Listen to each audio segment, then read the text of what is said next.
Every business owner eventually reaches the same point. You have a website, you have content, you have products, you have people visiting your pages. You even have social media and ideas and things to promote and offers and updates and launches. You have blog posts, videos, products sitting in a store that people may or may not realize that they should go back and buy. Go back and buy it. And then they realize something, or you realize something. Social media is not enough, because social media is great until the algorithm decides that it does not want to show your post to anyone, even though you worked on it all day. You're making shorts and reels and TikToks, and you made the perfect caption, and you have the cutest product, and you have the best blog post of all time. Plus, you have a great video. But then the platform is like, cute, I'm going to show this to 12 people. And at some point, you're like, I need email marketing, because that just is what makes most sense, right? Email lists are one of the few places that your audience is not completely controlled by social media algorithms. And if you have a business, a blog, a store, a podcast, a YouTube channel, or even a clothing line, a digital product, services, or anything that you want people to come back to, email marketing is one of those things that you should probably be thinking about, which brings me to Omnisend. No, I'm not being paid by them, but here's the thing about them. They are an email and SMS marketing platform that mostly is used for e-commerce businesses. And that's why I'm bringing it to the table today, because it's built to help online stores and brands send emails, text messages, push notifications, automations, campaigns, abandoned cart messages, welcome flows, product promotions, and all the things that help bring people back to your business. And that's very important right now, because personally, I know I use Mailchimp for my newsletter side of things at least, but I have GBRLIFE, my blog, YouTube channel, podcast, Mama Koala, my clothing line, and then I look over at Mailchimp and I'm confused on what to do and how to do it most of the time, and I've been using it for years. But then I look over at something like Omnisend and I realize, wait, this is not some random email tool. I'm looking at someone who has a real website, real content, real products, and a real reason to ask, while looking at Omnisend, would this actually help me grow my audience and sell more? Or is this just another marketing platform that sounds amazing, and do you have to actually set it up? So it's time to review Omnisend and to answer one main question. Is Omnisend worth using for creators or bloggers or small shops or e-commerce brands? Or should you just stick with Mailchimp? Welcome to GBRLIFE Reviews, where I test the tools, platforms, and systems so you don't waste your time, your money, or your energy. Just mine, so let's get into it while you like and subscribe. And don't forget to use the chapters, because that's what they're there for. So now let's get into what Omnisend is, what I like, what I don't like, the pricing, and if it's worth it, plus the GBRLIFE rating. So let's start with what I like. First thing I like, it's a very nice, clean website page. That's your dashboard. I mean, it's pretty clean. Let's be for real. If you think about Mailchimp, you think this entire thing is full. You don't know where to start. You kind of know you were doing a campaign, so you click on campaigns, and even then, it starts to get even more confusing.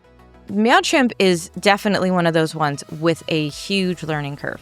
This one, I'm not saying it doesn't have it. We'll get into what I don't like, but I will say that it's really nice to go in. You see that you can click on a campaign, get yourself started, and even start with your, text messages and things like that. So that's really nice. It's very clean, but it's also very clearly built for e-commerce.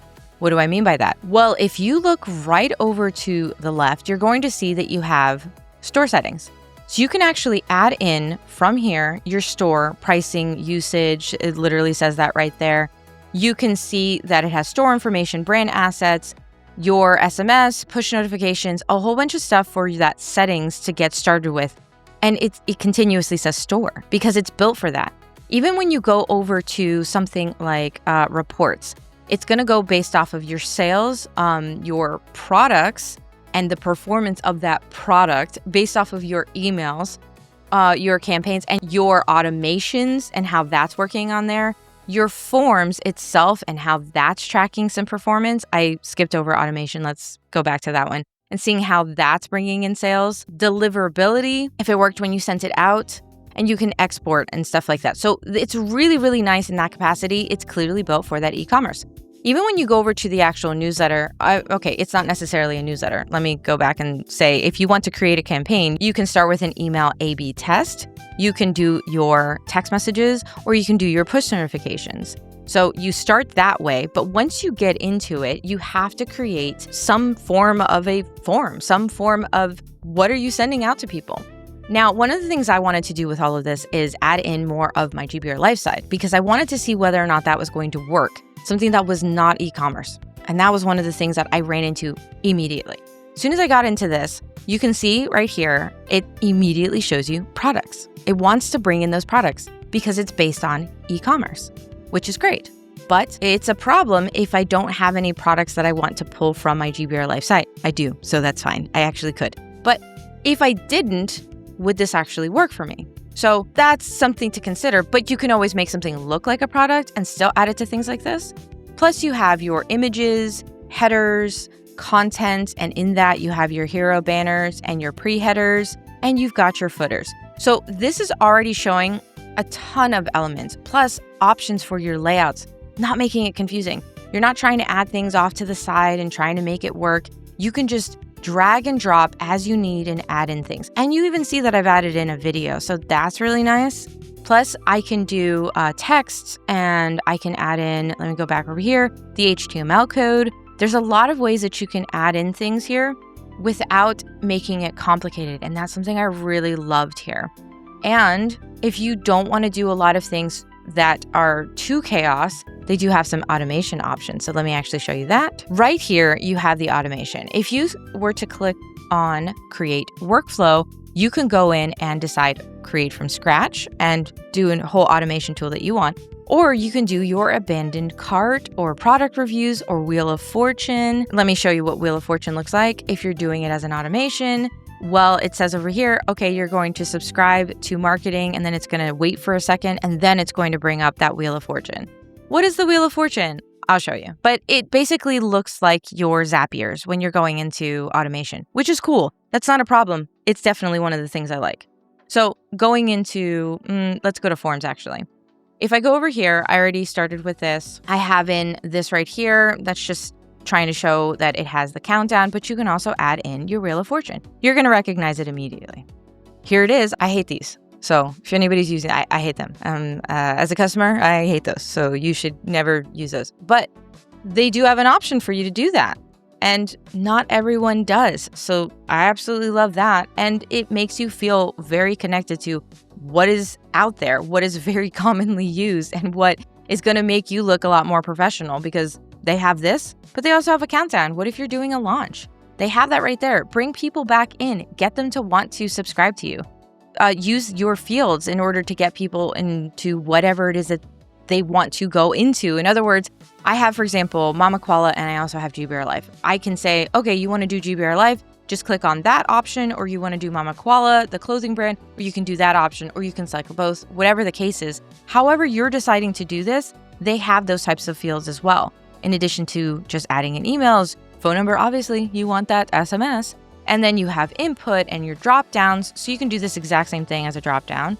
Your lines and spaces, because you want things to look kind of, separated in some capacity. Let's not make everything look cluttered and annoying.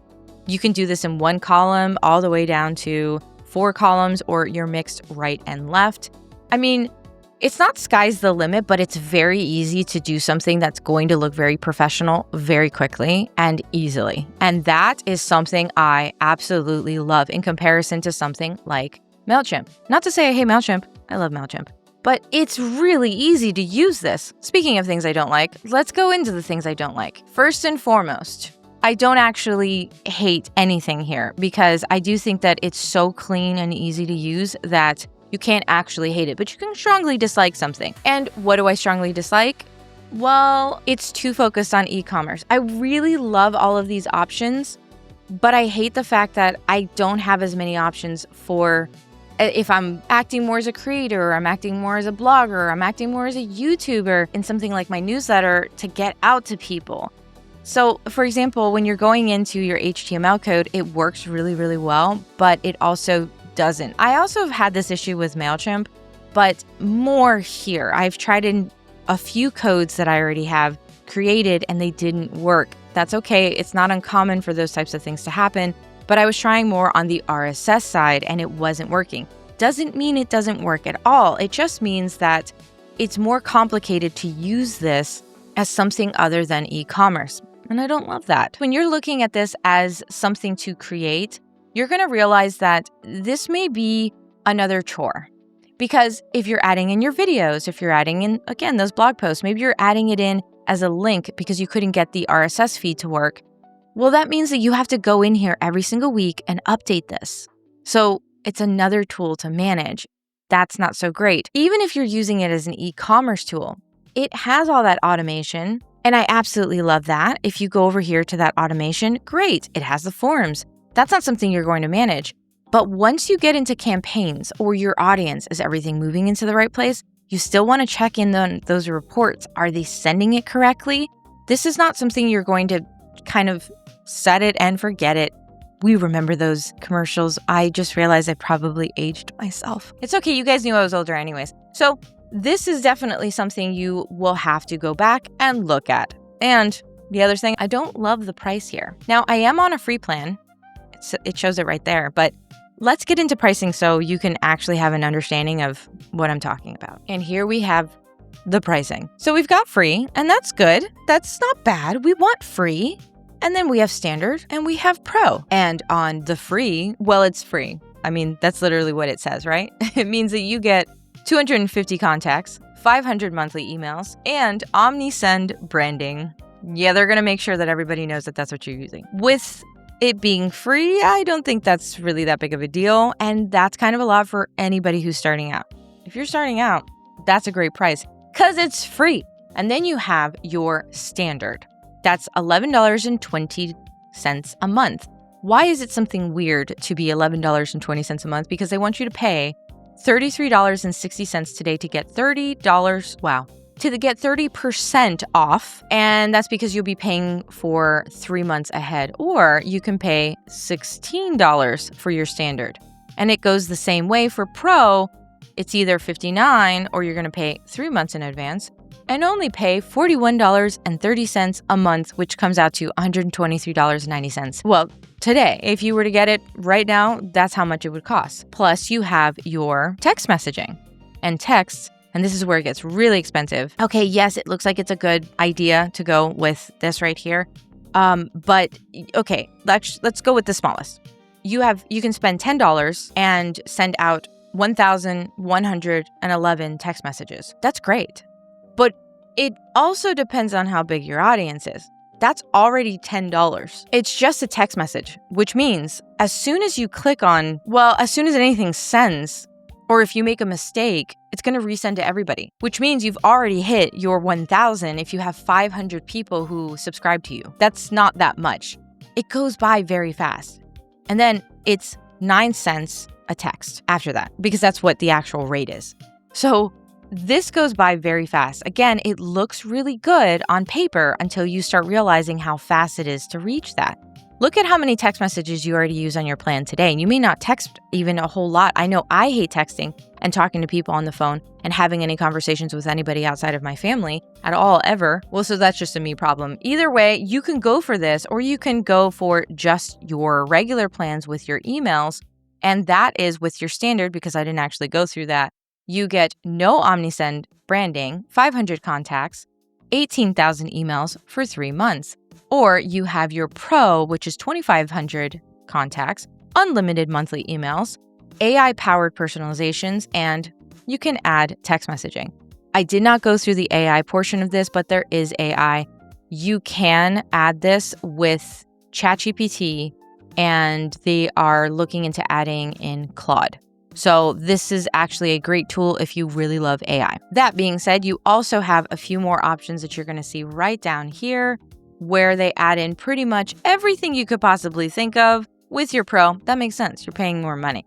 Or you get most things with standard. And that's really your big difference with all of that. But does it answer the big question? Is it worth it? Is Omnisend worth it? I will say this. I think Omnisend is worth it, but for a very specific person. If you have an e-commerce store, especially on something like Shopify, any of that, Omnisend makes a lot of sense. If you sell physical products, digital products, merch, clothing, beauty products, home products, all of that, this is definitely something to look at because they have a free plan and you can use that and just get started at least. But at the same time, that's what it's strong for. And that's all it's really going to bring to the table because it's not for everyone. In other words, I don't think it's for somebody who needs a basic newsletter, or you don't really have products or a store that has anything to add to it, or you're not really into building automations and segments and campaigns.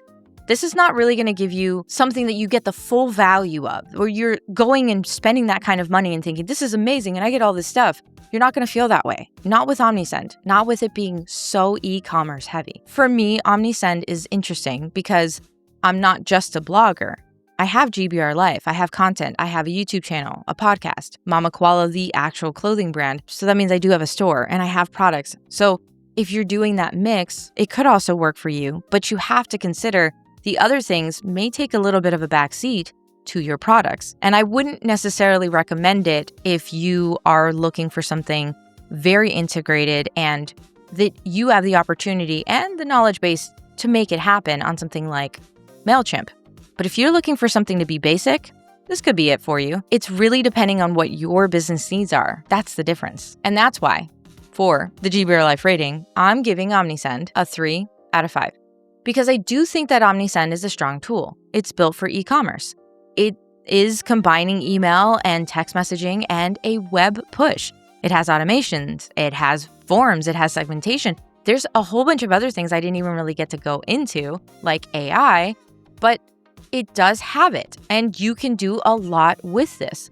But it's also clearly designed to bring in those customers, and that's amazing for sales. And on the other hand, I'm taking off 2 points because Omnisend is not going to be the best fit for every creator. It's very niche down to being more e-commerce, especially, again, if you're doing that basic newsletter. So I can't give it as many stars. I think that it starts to kind of promise a lot more than you're going to actually get if you're not on that e-commerce side. In other words, I don't think they're as upfront about it being e-commerce. It does say it everywhere, but it also doesn't, if that makes sense.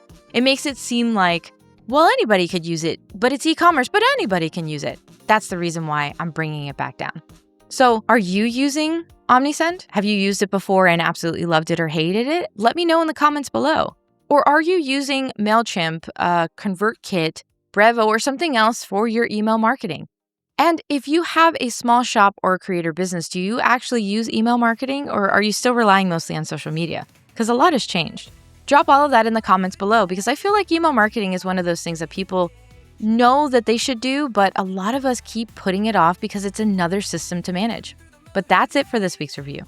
And if you want more, remember, you can check out the companion blog over at GBRLife.com. It's linked below. And if you want another tool right now, check out GBRLife Reviews playlist. And check out my review from last week, Trello. Is it the planning tool that you've been waiting for? I don't know, you're gonna have to find out when you watch that one next. And remember, with everything on GBRLife and my fabulous Mama Koala clothing brand, you don't have to be without GBRLife in your life. Now go check out the next review, and I will see you in the next one. Bye!